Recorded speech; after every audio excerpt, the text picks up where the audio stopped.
Hello everybody, this is Draco's deck that I have received via email in the cyberspaces a long time ago.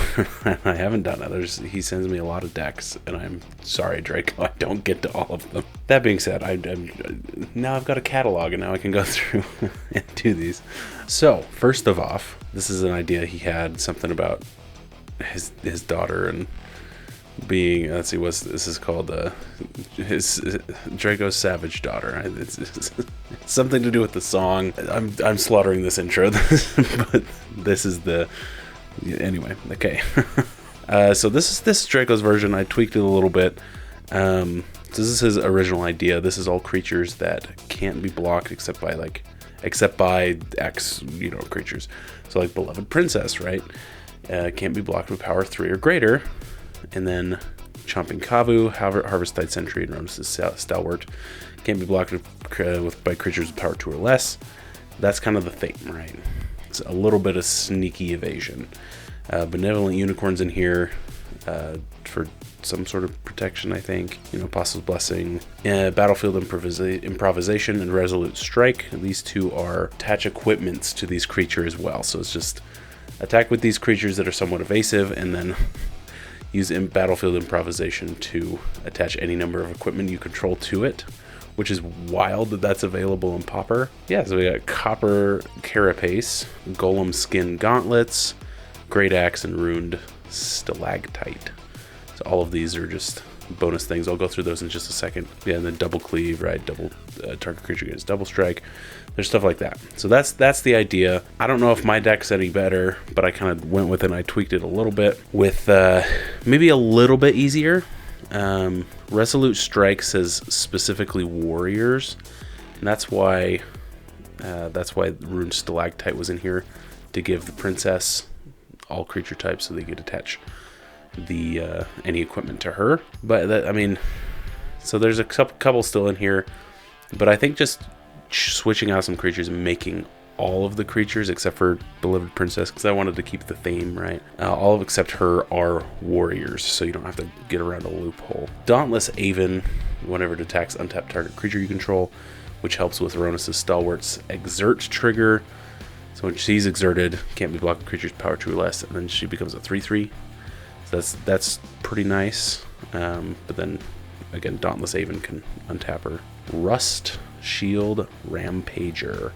This is the newer one, right? It's a warrior, and this creature can't be blocked with creatures power 2 or less, and it's got offspring, so you can make another one with the same ability. So there's that. And then we've got our instants, right? Resolute Strike, Battlefield Improvisation, 4 of each of those. Apostle's Blessing is just good, giving protection from whatever. And then Union of the Third Path. I couldn't find, I was having a hard time finding, unless I added some blue equipments in Pauper that can draw cards. But I was like, I don't really want to add blue. But Union of the Third Path is just kind of my quick insert that I had thrown in just for some card draw. There's got to be something else. You guys let me know what's better than Union of the Third Path in this kind of a deck. But our artifacts, so we've got one Explorer Scope. When it attacks, we look at the top card of our library. If it's a land, put it on the battlefield. Tapped. Great card. A lot of people use this thing. It's fantastic. And going back to these, Golem Skin Gauntlets. The creature gets +1/+0 for each equipment attached to it. So as you can imagine, Battlefield Improvisation gets really, really impressive when you've got all these equipments attached to the one creature. And so Golem Skin scales as it goes up. Great Axe is just 1 mana for a +4/+0 equipment. It's equip 5, but again, we're going to try to get around that. All of these equipments are really cheap as well, so you can just kind of dump them out and they just kind of sit there. I got 2 Ruined Stalactites just in case, because it also gets +1/+1. And then Horned Helm gets 1/1 and Trample, and I think Trample's important just in case. And then you can, but what's neat about this one is you can pay green and attach it directly to a creature you control, and you can do that at instant speed, which is pretty awesome. Lands, I just kind of had, Etched Cornfield and some forests and plains. So this enters tapped unless the player has 13 or less life.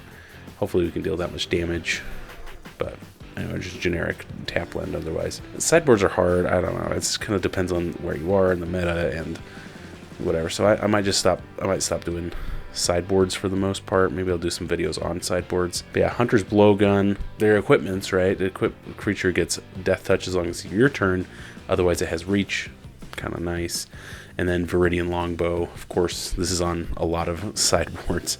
Equipped creature has tap. This creature deals 1 damage to any target. So this is kind of nice. Anyway, that's the idea. This very specific can't be blocked by type effect. Yeah, the original just has some lyrics from a song, I believe. But yeah, I think it's fun. I think there's something about his daughter being savage. Just kidding. I don't know. Draco, remind me. This is embarrassing. I'm sorry. That's the deck. Thank you guys so much for watching. Make sure you check out TCGplayer affiliate link down below to purchase cards through that, which helps out the channel, and the Milkman proxies as well. That also helps out the channel. Thank you guys so much for watching, and I'll see you next week for your weekly dose of magic.